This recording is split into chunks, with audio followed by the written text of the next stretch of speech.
Pa dobro, mi se sigurno kroz čitavu sedmicu smo se pripremali za ovu utakmicu samim time što Borac po nekoj tradiciji sigurno je vrlo nezgodan i ne znam, u zadnjih nekih informacija, nekih 6-7 godina jedan put se dobilo ili možda 2 put u tih 7 godina, tako da sigurno da mi imamo već iskustvo od prošle godine gdje smo isto izgubili tu utakmicu i normalno da sad očekujemo jednu dobru utakmicu, sigurno će biti pun stadion, jednu dobru utakmicu i normalno sa našim happy endom, znači da mi pobjedimo i da mi odigramo jednu dobru utakmicu i da pobjedimo u Čačku, jer nam je to sigurno jedna važna utakmica samim time, zato što je bio to onda nisu 4 pobjede, što je bilo vrlo bitno i za samopouzdanje i za sve ovo što nas očekuje poslije toga dalje, jer znate dobro da igramo poslije toga i već u sredu kup sa Lučanima i onda već igramo i sljedeću nedjelju igramo u Kuli, isto jedna nezgodna naša utakmica, tako da želimo sigurno odigrati jednu dobru utakmicu u Čačku i pobijediti tu neku tradiciju koja je na njihovoj strani zadnjih tih godina da okrenemo. Pa dobro, sigurno nas očekuje jedna teška utakmica. Borac, po meni, dobar protivnik, imaju par i mladih reprezentativaca i ja reprezentativaca, ali mislim da mi ako uđemo 100% utakmicu i svaki igrač da 100% svojih mogućnosti, mislim da neće biti problema i da ćemo pobeđiti. Pa ne znam, ja mislim da ja sam za to da se stalno igra. Znači ja sam taj neki koji, kad sam bio igrač, ja vjerujem da i oni kad se igra u kontinuitetu, kad nema pauze, da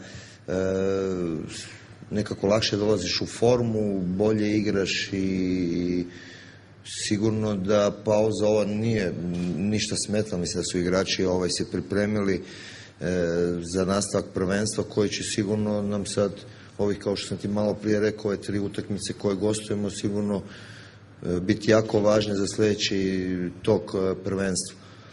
Ja mislim da je dobro, neki igrači su se bolje pripremali, neki su igrači se malo odmorili, tako da nemamo problema, imamo sve zdrave igrače, što je isto vrlo bitno, znači nemam povređenih, tako da su svi za ovu utakmicu, a nadam se i za ove 2 sljedeće spremni i tako da je to isto vrlo bitno, tako da smo se osvježili, neki su napravili jače treninge i sve u svemu mislim da smo dobri, vidio sam ih kroz tjedan da su baš dobro i trenirali i željni su i sigurno znaju značaj ove utakmice koja je u Čačku, koji mi imamo problem, koji smo imali do sada problem. Ja se nadam da ćemo od prve minute mi biti ti koji ćemo dominirati i na kraju da ćemo biti ti koji ćemo i pobijediti, što bi nam sigurno puno znači. Pa dobro, mi smo i prošle godine u lošoj utakmici našoj imali mi 100% šanse. Znači, ne znam, Mikić stativa, Lazo je imao isto stativu, onda Kalođer imao 100% šanse. Znači, uz tu slabu igru mi smo ti bili koji smo i na kraju krajeva imali prije njih šanse i 100% šanse. Nije se igralo onako kako smo očekivali, zato si na kraju izgubio. Pa vjerovatno, oni sigurno će igrati na kontru i polukontru, oni imaju brze igrače, pogotovo po tom desnom i lijevom boku, gdje sigurno oni na to grade njihov stil igre i tako da će sigurno nama prepustiti inicijativu i gdje će probati na kontru i polukontru. Sad sigurno da ako mi budemo ti koji će imati stalno loptu u posjedu i ako mi stvaramo šanse, mislim da na kraju bi trebali biti koji bi trebali pobijediti, makar to u fudbalu nije uvijek tako. Tako da sam gledao, prekjučer sam gledao Inter, imao je 855 šansi i na kraju izgubio 0-1 od Trabzonsporta, tako da šta ja znam, to je fudbal i zato je zanimljiv. Pravo si, ja ću reći da si pravo, nismo ono što smo očekivali da ćemo igrati onako kako smo igrali možda u ovom prvom dijelu kad sam došao i smo igrali puno bolje. Pa ne, ali to je, eto, ja mislim da se dolazimo polako u formu, ja mislim da je drugo polovreme već protiv Brska bilo bolje, prvo je bilo jako loše I to sam već i napomenuo i ne bojim se toga reći, ali mislim da smo već fizički puno bolje, već da smo to uhvatili, da će sad svaka utakmica biti sve bolja i bolja. Efikasnost, nažalost, mislim da smo i protiv Smedereva, i protiv Brska, i protiv svih ovih protivnika imali jako puno šansi gdje nismo iskoristili. Znači imali smo, ali ne polu šanse, nego smo imali 100% šanse. Tako da, ne znam, da se ne vraćam sada šta je bilo u Smederevu, da se ne vraćam šta je bilo ovdje protiv Brska u lošoj igri, Bruno ima 100% šanse s pol metra. Znači to su neke šta me veseli, da ipak radimo šanse. Ja vjerujem da ćemo na kraju i onda i biti puno efikasniji. Ali nama je u ovom trenutku najbitnije da Čačak prođemo, a ja vjerujem da to možemo jer smo kvalitetniji puno od njih i ja se ne bojim to reći, ja vjerujem da smo puno kvalitetniji od borca i vjerujem da ćemo pobijediti. Ali ja sam ti to malo prije rekao isto za Inter, slučajno sam gledao tu baš utakmicu gdje je imao, ja ne znam, Milito imao 28 šansi i nije dao gol. Što je fudbal, tako je, ne znam, i Milan, gledali ste Milan, Barcelona, Milan 2 put šutne po golu i da 2 gola.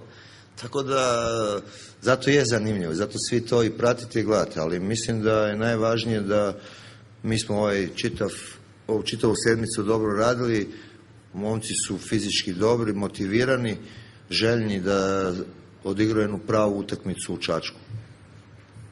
Ali ne znam zašto, evo, pa to je tako, ne znam, imaš negdje ekipe di ti ne odgovaraju. I ja se nadam da ćemo već sutra u Čačku tu tradiciju, ovo što si ti sad rekao, ovu tradiciju, da ćemo na našu korist, da ćemo pobijediti. I tako vjerujem i u Kuli. A zašto to Crvenoj Zvezdi se dešava, ne znam, ali sigurno da je taj problem evidentan, jer smo prošle godine izgubili i u Kuli i u Čačku, što se nadam da ćemo ovog puta pobijediti. Ja u Kuli nisam bio, ali isto je bio 2-0 rezultat. Bio sam u Čačku gdje isto nismo odigrali na onom nivou koji mi trebamo odigrati. Ja se nadam da ćemo to sutra sve u 4:30 promijeniti. Tako da će to sve biti sutra drugačije. Ja vjerujem da su oni motivirani, oni znaju šta ih očekuje dole, znaju da je borac kvalitetan, znaju da imaju dobru ekipu, kao što je malo prije Lazo rekao, imaju 2-3 reprezentativca. Znači radi se o jednoj kvalitetnoj ekipi.